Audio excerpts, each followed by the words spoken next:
Hi friends, this is an episode of Simplifying OBG whereby we really simplify every tips and tricks to make you master in OBG. Along with me, come let us study how to do RMI scoring. You all know what is RMI scoring, risk of malignancy index scoring. So whenever you get a patient with adnexal mass or ovarian mass in your examination, you have to do an RMI scoring. Basically, it will help you to differentiate between benign mass and malignant mass. So, between benign and malignant mass, you can differentiate between the two very easily by doing this type of scoring, which is called RMI scoring. So friends, remember, before doing an RMI scoring, we always have this mnemonic in our mind, which is BAMMS.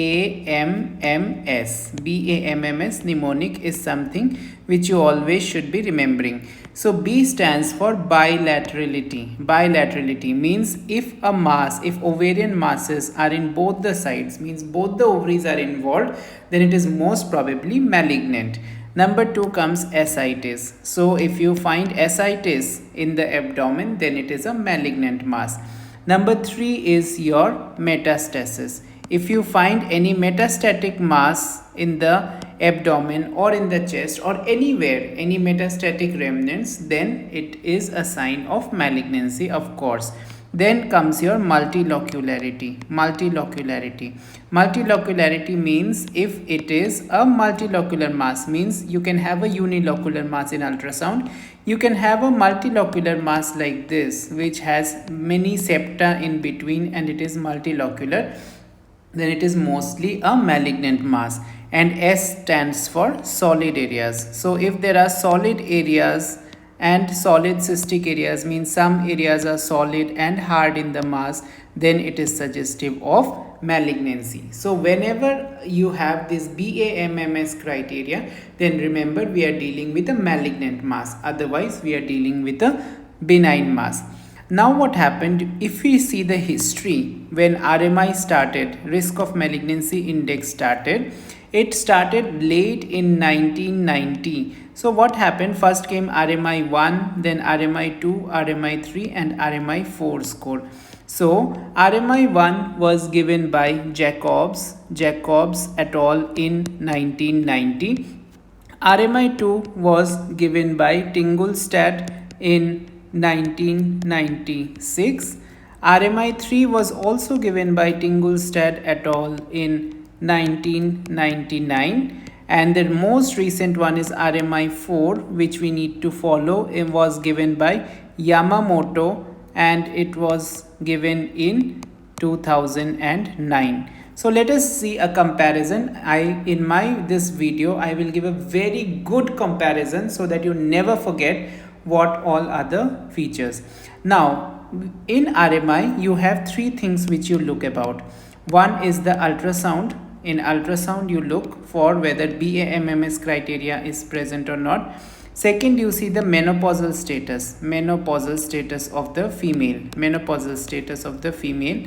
And number 3, you do a CA125 and then exact value of CA125 is taken and then multiplied. Now remember this table always. What happened? Let us give a comparison. RMI 1, RMI 2, RMI 3 and RMI 4. So in ultrasound, first of all in ultrasound feature is called U. The score is U. So if there are no features of BAMMS, so we are seeing whether this BAMMS criteria are there or not in ultrasound. So none of the 5 is present. Then in RMI 1 you give 0 score, RMI 2 you give 1, 1 and 1. Okay, if none of the features are present. Number 2 comes if there is one feature present, one of the features out of the 5 BAMMS, one of them is present, then our score is 1, 1, 1 and 1. So it has not changed in all the 4 RMIs. But if you have more than equal 2 features, means 2 or more features out of 5 are present, then our U score is 3 in RMI 1, 4 in RMI 2, 3 in RMI 3 and 4 in RMI 4. Okay, so this is how we really go about. Next comes, after the ultrasound score, we have the menopausal status. Menopausal status.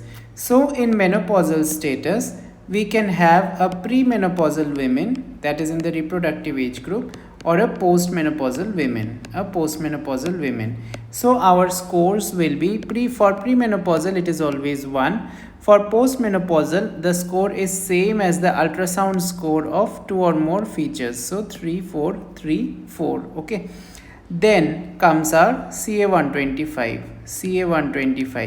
So CA125, whatever is the exact value, you have to take this into account, exact value, and you have to multiply. And fourthly, what most of us do not know is the fourth character which has been added is the size of the mass. So if the size of the mass is less than 7 centimeters versus if it is more than equal 7 centimeters in diameter, largest diameter, that has been added in our RMI 4. So RMI 4 has a score of 1 and RMI 4 has a score of 2 if the size of the mass is more than equal 7 centimeters. So based upon this RMI scores, you have to just multiply. So let us consider a postmenopausal lady who has no features of BAMMS, and she has an 8 centimeter anechoic mass. So what will happen? Postmenopausal will be, of course we will do RMI 4 nowadays. So postmenopausal means score 4. Then none of the features will be 1. CA125, suppose it is 50. So it will be 50 and size is more than 8, if it is 8 centimeter, then we will take 2 and then we will multiply all. So the exact value of RMI score will be the multiplication of ultrasound into menopausal status into CA125 score into your size. So all these have to be multiplied and you get the exact value. Now this exact value, if it is less than 25, then the chances of getting malignancy in the mass is 3%. If it is 25 to 250, then the chances of malignancy is 20%, whereas if it is more than 250, then the chances of malignant mass is 75%. So it increases. However, some of the bodies say that you take a cutoff of 200. So if it is less than 200 versus more than equal 200, then we consider it is probably benign, whereas if it is more than equal 200, then we consider it to be probably malignant. And this has a sensitivity and specificity of 87% sensitive and 97% specific.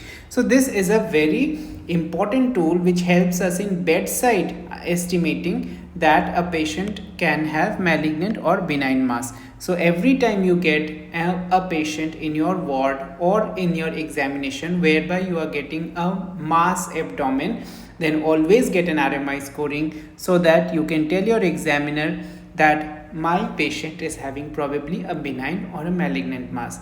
So I hope in Simplifying OBG series, I help you to learn OBG in simple manner. Thank you so much and wait for my next video.